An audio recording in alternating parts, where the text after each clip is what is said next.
부산 문현동 사건의 제2탄으로 태평TV를 검색해서 들어본 내용을 좀 정리해 보겠습니다. 1탄에 이어서 100만불 미스테리라고 해서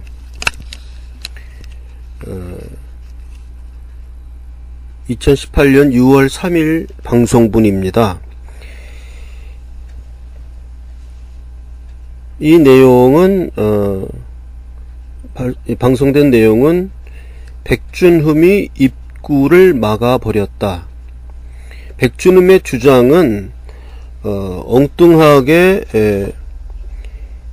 이 도굴단 사건, 도굴단 투자자들을 모집해서 이런 사기 사건이 일어나지 않도록 하기 위해서 입구를 막아버렸다는 것이 백준흠의 주장인데 좀 설득력이 없다, 이런 내용으로 방송된 내용이고,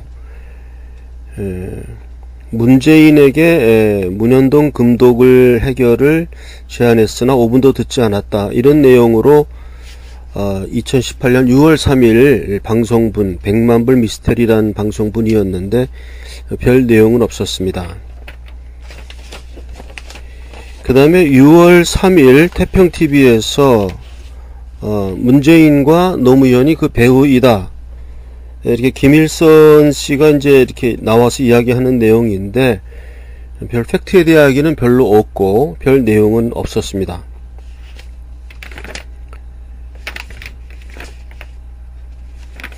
이제 그 다음에 2018년 6월 3일 방송분 내용은 정충재 씨가 방송한 내용인데 그건 팩트 내용이 좀 있어서 정리를 해보겠습니다. 2002년 3월 2일에 박수웅이란 사람이 문현동 금괴의 선구자였다. 박수웅은 청와대 이발사이기 때문에 많은 정보가 수집할 수 있었다.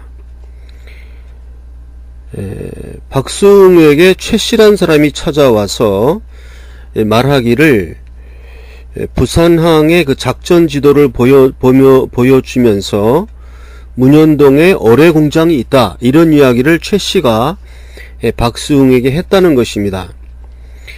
그럼 최씨는 어떻게 그 부산항 작전 지도를 알게 되었냐 하면 일본의 미하라 도시오란 사람이 최씨에게 비밀 지도를 그려주면서 지하 20m 이렇게 내려가면은 어뢰 공장이 있다. 그때 너희 그 조선이 지금 안정되고 나서 그때 이 비밀 지도에 따라서 금괴를 탐사하면 큰 부자가 될 수 있을 것이고, 나 미하라 도시오도 좀 생각해 달라, 이런 뜻으로 최씨에게 미하라 도시오가 이야기를 했다는 것입니다. 그 최씨가 박수웅을 찾아와서 문현동 금괴를 찾아보자 하는 이야기를 했다는 것입니다. 그래서 정충재 씨가 배재대 교수를 찾아가서 300만원을 공사비로, 그 탐사비로 주고 배재대 교수가 컴퓨터 그래픽으로 그 이제 지하에 이러한 용적, 이러한 공간이 있다는 것을 이제 그 배재대 교수가 정충재 씨에게 알려줬다는 것입니다. 그래서 그 다음에 정충재 씨 이야기는 김성태라는 사람이 자기 수하 부하인데, 이 김성태가 정충재 씨의 그 금 탐사에 하다가 금을 발견하고 나서는 도굴단으로 변신해 버렸고, 그 도굴단의 총수괴로 백준흠이 나타난 것이다라는 것이죠. 김성태가 이제 금을 찾고 나니까 그때 백준흠이 나타난 것이다. 이것이 이제 그 정충재 씨가 굉장히 장황하게 이렇게 설명하는 내용의 팩트만 제가 간략하게 정리한 내용입니다.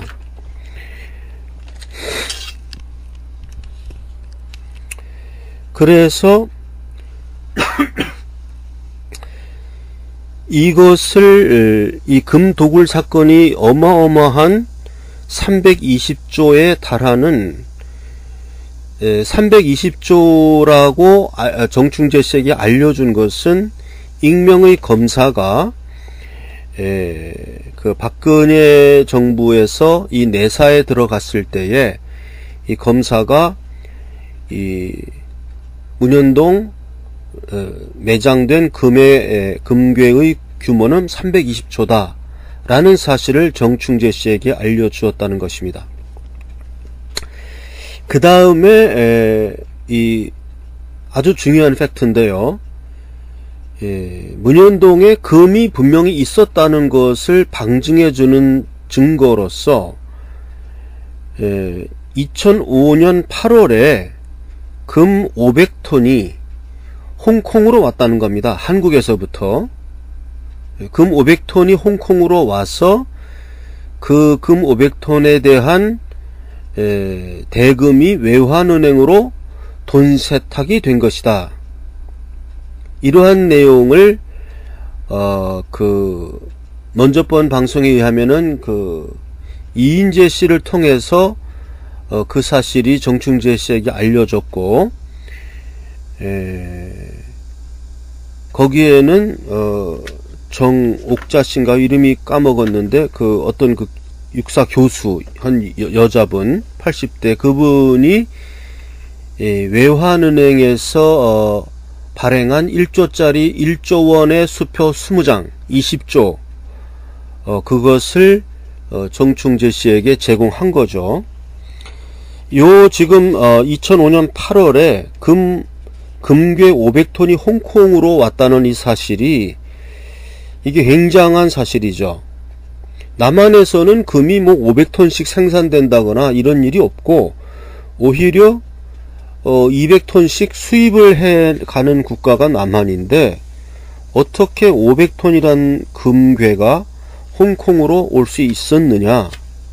그래서 그에 대한 대가로 외환은행으로 이 외환은행에 1조 원의 수표 20장 20조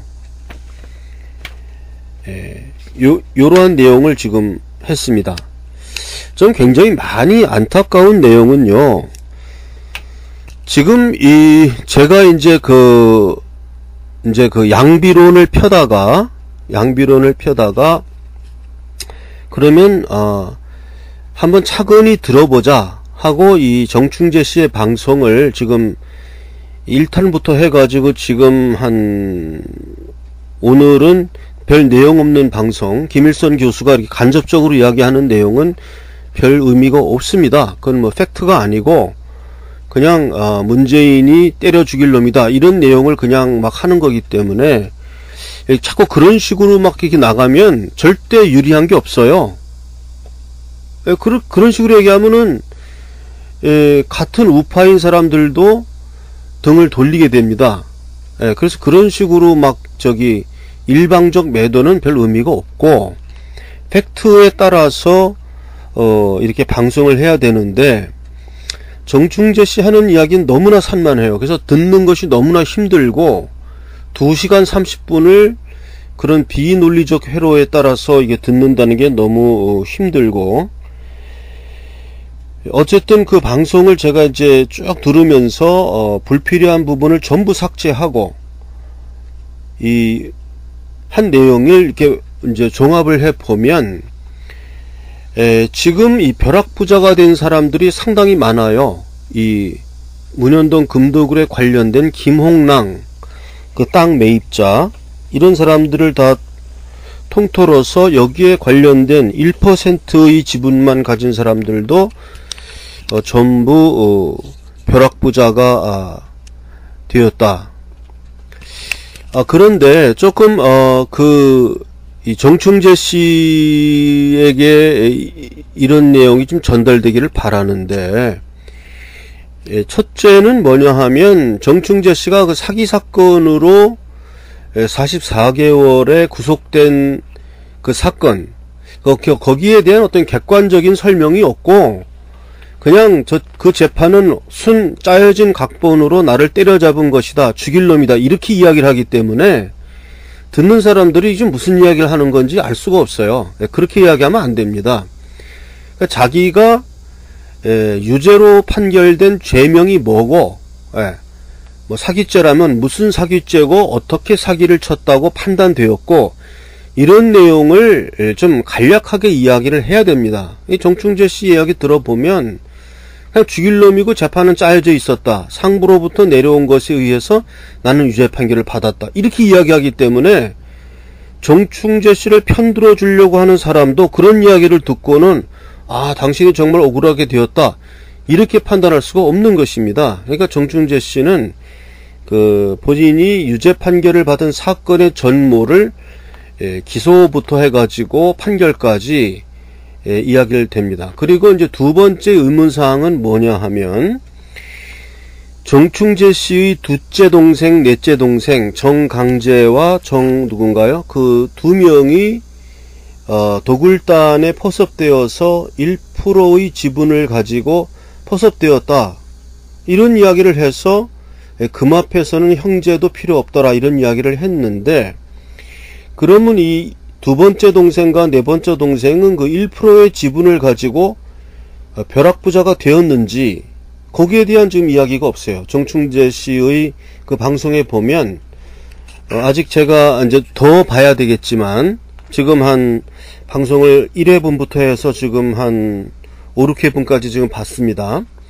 이 내용 안에서는 정충재 씨의 동생, 둘째 동생과 넷째 동생, 형을 배신하고 김성태 등 그 도굴단으로 붙어버린 이 비정한 동생들이 벼락부자가 되었는지, 지금 그 도굴단에 관련된 사람들 중에 김홍랑 같은 사람은 5%의 지분을 획득했고, 나머지 뭐 1.5%, 1% 된 1%의 지분을 가진 사람들도 모조리 벼락부자가 되었습니다. 이게 너무나 어마어마한 액수이기 때문에 뭐 1%만 가지고도 벼락부자가 되는 거예요. 그런데 정충재 씨 둘째 동생, 넷째 동생, 이 사람들은 벼락부자가 되었는지, 그거를 정충재 씨는 좀 밝혀야 됩니다. 그것이 의문사항으로 남고요. 가장 큰 문제는 이 정충재 씨의 이야기가 너무나 길면서 비논리적이고 너무나 산문적이고 너무나 자신의 경험을, 쓸데없는 이야기를 너무나 오래 하기 때문에 이런 방송을 저도 상당히 듣기에 힘들어요. 이건 이제 정리하려고 이제 억지로 참고 듣고 있는데, 저 같은 사람도 뭐 그렇게 바쁘다고 할 수 있을지 몰라도, 정말 우리 유튜브 방송에서도 좀 유명한 사람들은 이렇게 길게 되면 이 방송을 들을 수가 없습니다. 이거에 대해서 접근하려고 하더라도 이렇게 긴 이야기는 들을 수가 없어요. 2시간 30분 동안 자기 일을 안 하고 이거를 듣는다는 거는 너무 힘든 일입니다. 그래서 정충재 씨도 그렇고 본인들도 그렇고 이렇게 그 문재인과 노무현을 성토하는 분위기로, 으쌰으쌰 하는 분위기로 이게 해결될 문제가 아니에요. 그래서 좀 객관적인 팩트 위주로 방송분을 제대로 좀 해주시기를 바랍니다. 저도 뭐 시간이 된다면은 만약에 정충재 씨를 만나서 이렇게 수사 사건을 이렇게 쭉 정리하듯이 해볼 만한 필요가 있는데, 뭐 그렇게 할 수 있는 실질적인 가능성이 있을지는 모르겠고요. 분명한 것은 문현동 그 지하에서 금이 발견되었다 라고 추정할 수 있는 여러가지 정황은 나옵니다. 여러가지 정황은 나와요. 그리고 이것은 그 땅 전체를 완전히 뭐 한 지하 100m까지 다 파내가지고 뭐 콘크리트로 쳐버리기 전에는 지금 그 안에 금도굴에 사용되었던 흔적은 분명히 있을 겁니다. 분명히 있을 거예요. 그리고 지금 그 정충재 씨가 44개월 그 감금돼 구속 생활을 하는 동안에 금도굴이 완성된 것 같아요. 금도굴이 그 어마어마한 금이 있었다고 한다면 그거 뭐 그래서 저거는 이제 처음에 백준흠이란 사람이 정충재 씨와 함께 뭐 일을 했는 사람인 줄 알았는데 그게 아니고 정충재와 함께 일을 시작한 사람은 김성태. 그런데 김성태가 금을 발굴한 시점에서 김성태는 백준흠에게 가담해서 백준흠은 이제 뒤늦게 금도굴 사업을 시작한 사람이죠. 금이 있다는 것을 확인하고 김성태를 통해서 그래서 이제 백준흠은 이제 돈을 마련해서 김옥랑까지 등장시켜서 토지 매입까지 해서 완전히 토지를 사버리면 이제 거기서 도굴 사업을 할 수 있으니까 이렇게 기업적으로 금도굴을 완성한 사람이 백준흠인 것 같습니다. 그러면 이 사건은 간단합니다. 백준흠이 금도굴을 했는데 현재 그들이 발표한 그 기자회견 내용이 보면은 지하에 금은 없었다. 이 얘기거든요. 금은 없었다. 그리고 허무맹랑한 사건으로 정충재가 사람들로부터 돈을 모아서 사기를 쳤다. 그래서 정충재는 사기죄로 44개월의 그 감옥 생활을 했다. 이게 지금 이 사건을 간단하게 모식화한 내용입니다. 그럼 뭐 더 이 팩트에 대한 거는 이제 제가 지금 제시한 내용, 그 내용 이외에는 없을 것 같아요. 예. 처음에 정충재 씨가 박수웅과 함께 일을 시작했으나 박수웅 씨는 중간에 도태되어 버렸고 돈이 없어서 정충재 씨가 그나마 투자자들을 모아서 돈을 뭐 한 3억인가요? 2억인가요? 하는 돈을 끌어들여서 사업을 시작하는 와중에 김성태가 금을 발견하게 되자 김성태가 금도굴단으로 변신하면서 백준흠을 끌어들였고 백준흠은 노무현과 그 태평양 열기구 횡단으로 이미 알고 있는 사이이기 때문에 그 노무현의 배후 세력을 잇고 백준흠이 본격적인 금도굴을 완성하였다. 이게 이 사건의 시나리오입니다. 그 시나리오고 거기에 대해서 2005년 8월 금 500톤이 홍콩으로 갔다. 남한으로부터. 남한에서는 금이 이렇게 500톤씩 생산되지 않고 오히려 200톤씩 수입하는 국가가 무슨 수로 500톤을 홍콩으로 보내서 외환은행으로 돈 세탁이 되었는가. 거기에 대한 증거는 1조 원짜리 수표 20장. 그 김옥자 교수인가요? 뭐 그분에 의해서 확인된 바. 이것이 이 사건의 지금 객관적 팩트입니다. 이런 걸로 보면 분명히 문현동 지하에서 금은 발견되었다. 이렇게 볼 수 있습니다. 그래서 금은 발견되었다는 심증이 많이 있고요. 오늘 방송한 내용 중에 일단 그 정충재 씨가 이야기하는 많은 사람들이 벼락부자가 되었는데 정충재 씨를 배신한 그 둘째 동생, 넷째 동생은 벼락부자가 되었는지 그거를 정충재 씨가 좀 소상히 설명해야 됩니다. 그래야 정충재 씨의 이야기의 신뢰도가 좀 쌓인다고 볼 수 있습니다. 이것이 오늘 그 2018년 그 6월달 방송분 몇 개를 제가 태평TV를 보고 정리한 내용입니다. 오늘 방송은 여기까지 하겠습니다.